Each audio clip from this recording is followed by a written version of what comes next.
Hey there, future champions. A warm welcome to my channel Learn with Zirka, the most fun and exciting place for you. Are you ready for lots of laughter, awesome adventure, and super cool learning? So don't forget to like, subscribe, and hit the bell icon. Let's explore, learn, and have the best time together. So आज हम लोग dark adaptation.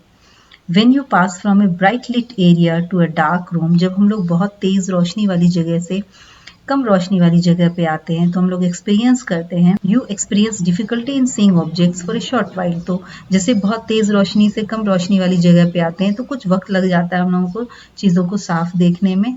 इसकी वजह ये है कि जो slowly your vision is improve, धीरे धीरे हम लोग चीज़ों को देख पाते हैं। This improvement is called dark adaptation और इसे डार्क अडेप्टेशन कहते हैं। ये ऐसा होता क्यों है? Regeneration of the visual purple or rhodopsin, the pigment of the rods, which was earlier broken down due to bright light. होता क्या है कि जो विजुअल पर्पल है उसका रिजेनरेशन होता है, रोडोप्सिन जो होती है वो फिर से रिजेनरेट करती है ब्राइट लाइट में। वो the next topic we have is the common defect of the eye. Eye का कॉमन डिफेक्ट क्या है? एक है शॉर्ट साइटेडनेस जिसे मायोपिया भी कहते हैं और एक है हाइपरमेट्रोपिया जिसे नियर साइटेडनेस भी कहते हैं। तो short sightedness is a condition in which the near object can be seen clearly while the distance objects appeared blurred. तो शॉर्ट साइटेडनेस में हम लोग नज़दीक की चीज़ें, नज़दीक की वस्तु जो है वो साफ तरह से देखते हैं और दूर की चीज़ों को बहुत वो ब्लर दिखती है, धुंधली दिखती है। In it, the image of distant objects is formed in form of the retina. और जो दूर के जो ऑब्जेक्ट्स होते हैं वो रेटिना के सामने बनते हैं। रीजन ऑफ मायोपिया, दो रीजन हो सकते हैं मायोपिया का। एक तो आई बॉल लेंथन हो जाता है, आई बॉल लंबा हो जाता है। दूसरा लेंस इज टू कर्व, और जो लेंस का कर्वेचर है वो बहुत ज्यादा कर्व हो जाता है। यू कैन सी ये जो लाइट है वो रेटिना के पहले ही मीन्स के इमेज फॉर्मेशन कर देती है। तो इसके करेक्शन के लिए हम लोगों को कॉन्केव लेंस चाहिए जो कि लाइट को और थोड़ा रिफ्रैक्ट कर सके और वो एग्जैक्ट रेटिना पे उसका इमेज फॉर्मेशन हो ताकि हम लोगों को इमेज क्लियरली दिखे, ब्लर नहीं दिखे। तो करेक्टनेस ऑफ मायोपिया में जो लेंस यूज होगा वो कॉन्केव लेंस यूज। और long sightedness is a condition in which there is a difficulty in seeing near objects. ये एक ऐसा कंडीशन है जिसमें कि हम लोगों को फार ऑब्जेक्ट्स जो होते हैं वो क्लियर नहीं देख पाते हैं और नज़दीक लॉन्ग साइटेडनेस में हम लोग जो दूर की वस्तु है उसे साफ देख पाते हैं और नज़दीक की वस्तुओं को देखने में दिक्कत होती है। और इसका रीज़न होता है shortening of the eye ball, और लेंस बहुत ज़्यादा फ्लैट हो जाती है। इसके करेक्शन के लिए और इसके करेक्शन के लिए कॉन्वेक्स लेंस की ज़रूरत होती है। कॉन्वेक्स लेंस जो इमेज होता है वो एग्जैक्ट रेटिना पे बनाने में हेल्प करता है। इसमें इमेज का फॉर्मेशन रेटिना के पीछे होता है और कॉन्वेक्स लेंस के हेल्प से इमेज का फॉर्मेशन रेटिना पे होगा जिसकी वजह से ऑब्जेक्ट क्लियरली दिखेगी। इसी तरह से और भी कुछ आई डिफेक्ट्स है, astigmatism, presbyopia, cataract, night blindness. इसमें कि आपको मोस्ट इम्पॉर्टेंट शॉर्ट साइटेडनेस और लॉन्ग साइटेडनेस इसी दोनों आई डिफेक्ट के बारे में पूछा जाता। Now the next most important topic, the year, organ for hearing. Year के बारे में हम लोग डिटेल में पढ़ेंगे कि ईयर स्ट्रक्चर हम लोगों का किस तरह से हम लोगों को साउंड को हम लोग सुन पाते हैं और समझ पाते हैं। The human ear is concern, पहले तो स्ट्रक्चर समझते हैं। The human ear is concern with the functions hearing and body balance. और ह्यूमन ईयर जो है वो हमारे सिर्फ सुनने ही के काम में नहीं आता है, ये बॉडी बैलेंस में भी हेल्प करता है। इसका 3 मेन डिवीजन होता है, outer ear, middle ear and inner ear. इसके स्ट्रक्चर्स को हम लोग डायग्राम के हेल्प से समझ। Okay, the 3 main important structure of year is the external ear, ये यहाँ से यहाँ तक एक्सटर्नल ईयर है, and middle ear and internal ear. External ear में एक्सटर्नल पिन्ना आता है, ये ऑडिटरी मीटस आता है जिसे ऑडिटरी कैनाल भी कहते हैं, ईयर ड्रम आता है। ये 3 स्ट्रक्चर एक्सटर्नल ईयर का फॉर्मेशन करता है। और मिडिल ईयर में 3 बोन्स होते हैं, मेलस, इनकस, स्टेप्स, जिसे ईयर ऑजिकल्स भी बोलते हैं। तो हर एक कान में 3 हड्डियां होती हैं, दोनों कान मिलाकर 6 हड्डियां होती हैं, मेलस, इनकस, स्टेप्स, जिसमें स्टेप्स सबसे छोटी हड्डी होती है।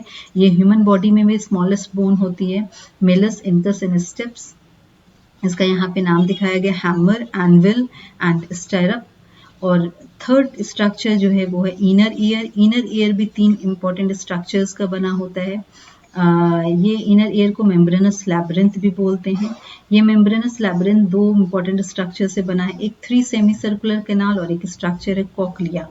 ये 3 सेमी सर्कुलर कैनाल और कॉक्लिया स्ट्रक्चर जो होता है, इस कॉक्लिया स्ट्रक्चर में जो सेल्स ऑफ हियरिंग होता है, सीट ऑफ हियरिंग होता है, वो यहीं प्रेजेंट होता है। Let us read the inner ear और membranous labyrinth has 3 part, the cochlea, semi circular canal and vestibule.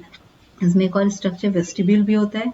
Cochlea spiral shaped का होता है, वो स्नेल जैसा दिखता है, और जो उसकी इनर वेंडिंग कैविटी होती है वो 3 पैरेलल कैनाल्स में सेपरेट होती है। The median canal is filled with the fluid called endolymph, और मीडियन कैनाल जो होता है एंडोलिम्फ से फिल होता है, और ऑटर कैनाल जो होता है वो पेरिलिम्फ से फिल होता है। The middle canal contains areas possessing sensory cells, a spiral organ called the organ of Katai for hearing. The nerve fibers arising from these cells join the auditory nerve. The nerves fibers होते हैं, ये auditory nerve बनाते हैं. The sensory cell lie on basilar membrane, और sensory cell जो होता है basilar membrane पे lie करता है. तो you can see here, this one is the eardrum, this one is the ear ossicles, Malleus incus steps, और ये structure जो होता है, this is called the sacculus and this is called the utriculus. ये 3 semicircular canal है, ये cochlea है. तो कॉक्लिया का स्ट्रक्चर जब यहाँ पे हम देखते हैं, ये जो होता है, this one is the vestibular canal, this one is the median canal and this one is the tympanic canal. यहाँ पे जो मीडियन कैनाल होता है, मीडियन कैनाल पे स्ट्रक्चर होता है जिसे ऑर्गन ऑफ कॉर्टाई कहते हैं. यही ऑर्गन कॉर्टाई जो होता है सीट ऑफ हियरिंग होता है. यहाँ पे सेंसरी सेल्स प्रेजेंट होते हैं, और ये सेंसरी सेल्स जो होते हैं वो सीलिया कंटेन करता है. और ये टेक्टोरियल मेम्ब्रेन जो होते हैं, जब इम्पल्स, जब वॉइस हमारी ईयर से ट्रांसमिट करती है तो ये साउंड इम्पल्स में कन्वर्ट हो जाता है इसी टेक्टोरियल मेम्ब्रेन के हेल्प से, और यहाँ से ऑडिटरी नर्व इमर्ज होता है, और ये इम्पल्स हमारे ब्रेन तक पहुंच जाता है, जो कि साउंड के फॉर्म में हम उसे परसीव कर पाते हैं. That one is the structure. यहाँ पे एक और इम्पॉर्टेंट स्ट्रक्चर है जो दिखाया गया है. ये जो है आउटर ईयर को इनर ईयर से कनेक्ट कर रहा है, मिडिल ईयर. तो this one is called Oval window. ये ओवल विंडो और एक राउंड विंडो होता है, एक राउंड विंडो होता है, एक ओवल विंडो होता है, और एक कैनाल होती है जिसे यूस्टिशियन ट्यूब कहते हैं, जो कि यहाँ हम देखेंगे, जो कि मिडिल ईयर से ओपन होता है थ्रोट में. यूस्टिशियन ट्यूब जो कि कनेक्ट करता है मिडिल ईयर को थ्रोट से. तो ये भी बहुत. अब यहाँ पे हम लोग देखेंगे कि किस तरह से कौन सा स्ट्रक्चर कौन सा फंक्शन परफॉर्म करता है. तो the other part of inner ear is a set of 3 semicircular canal which are crucial for the maintaining balance. तो सेमीसर्कुलर कैनाल्स जो होते हैं वो स्पेशली बैलेंसिंग के लिए होते हैं. They are arrange at right angles to each other. वो तीनों कैनाल जो होते हैं वो सब राइट एंगल्स पे अरेंज होते हैं. They one end of each canal is widen to form ampulla, और हर कैनाल का जो एंड होता है वो एम्पुला मीन्स थोड़ा सोलिन स्ट्रक्चर होता है, एम्पुला कहलाता है, विच कंटेन्स सेंसरी सेल्स, जो कि सेंसरी सेल्स कंटेन करता है डायनेमिक बैलेंस के लिए. While the body is in motion and nerve fibres from them join the auditory nerve. और जो सेंसरी सेल्स कंटेन करता है डायनेमिक बैलेंस के लिए. You can see here that while the body is in motion and nerve fibres from then join the auditory nerve. तो dynamic balance जो हम लोगों को आती है वो सेमी सर्कुलर कैनाल के हेल्प से आती है, और जो सिस्टमेटिक बैलेंस होती है, स्टैटिक बैलेंस जो होता है वो आता है यूट्रिकुलस से, जो यूट्रिकुलस और सैकुलस से, जो कलेक्टिवली टर्म वेस्टिब्यूल कहलाता है. तो हम लोग कह सकते हैं स्टैटिक बैलेंस जो होती है वो हमें वेस्टिब्यूल से मिलती है, और डायनेमिक बैलेंस जो होती है वो सेमी सर्कुलर कैनाल से मिलती है. डायनेमिक बैलेंस में जब हम चल रहे होते हैं उस दौरान जो हम अपने आप को बैलेंस करते हैं वो सेमी सर्कुलर कैनाल देती है, और जब हम एक जगह बैठ कर होते हैं वो जो बैलेंस प्रोवाइड की जाती है वो वेस्टिब्यूल के हेल्प से की जाती है. तो अब यहाँ पे हम देखेंगे कि किस तरह से ईयर रिस्पॉन्सिबल है कि किस तरह से साउंड ट्रेवल करता है. First the pinna collects the sound waves. Pinna sound waves collect करती है और वो पहुंच जाता है ईयर ड्रम तक. ईयर ड्रम जो होता है वो वाइब्रेशन प्रोड्यूस करती है. स्टिशन ट्यूब वहां पे प्रेजेंट होता है ताकि जो ईयर प्रेशर है वो इक्वलाइज हो सके on the either side of the ear drum, allowing it to vibrate freely. और स्टिशन ट्यूब जो होती है वो प्रेशर इक्वलाइज करती है, तभी ईयर ड्रम इजिली वाइब्रेट कर सकता है. The vibrating ear drum also sets the 3 ossicles in vibration. और ये वाइब्रेटिंग ईयर ड्रम जो है, जो 3 बोन्स है, 3 ऑसिकल्स है, उसमें वाइब्रेशन प्रोड्यूस करती है। और वाइब्रेशन जो लॉस्ट ऑसिकल्स का होता है is amplified due to lever action of the first two vesicles. The vibrating stirrup transmit the vibration to membrane of the oval window, which in turn set the fluid contained in cochlear canals also into vibration. इस तरह से जो steps यानी स्टायरप में जो vibration produce होता है, वो जो ओवल विंडो से कनेक्ट होता है, वहाँ पे वाइब्रेशन प्रोड्यूस करता है। और कॉक्लियर कैनाल में जो फ्लूइड है, वहाँ वो वाइब्रेशन ट्रांसमिट हो जाती है। इस तरह से ये वाइब्रेटिंग मूवमेंट जो फ्लूइड की होती है, वो स्टिमुलेट करती है सेंसरी सेल्स कॉक्लिया में। कॉक्लिया में जो सेंसरी सेल्स प्रेजेंट है, उसे वो स्टिमुलेट करती है and the impulse are transmitted to the brain by auditory nerve.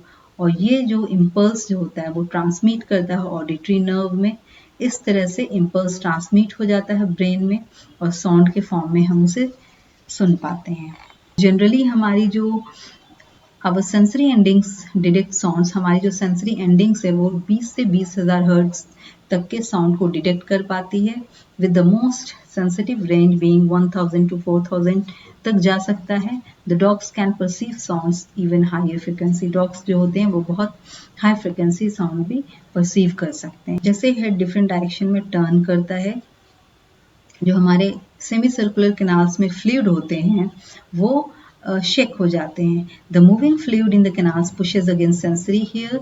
और जो मूविंग फ्लूइड होता है वो जो सेंसरी हियर सेल्स प्रेजेंट होता है सेमी सर्कुलर कैनाल पे, वो स्टिमुलेट हो जाता है और ऑडिटरी नर्व के हेल्प से वो हमारे ब्रेन तक इम्पल्स को पहुंचाता है। The sensory sales in the semi circular canals concern with dynamic equilibrium.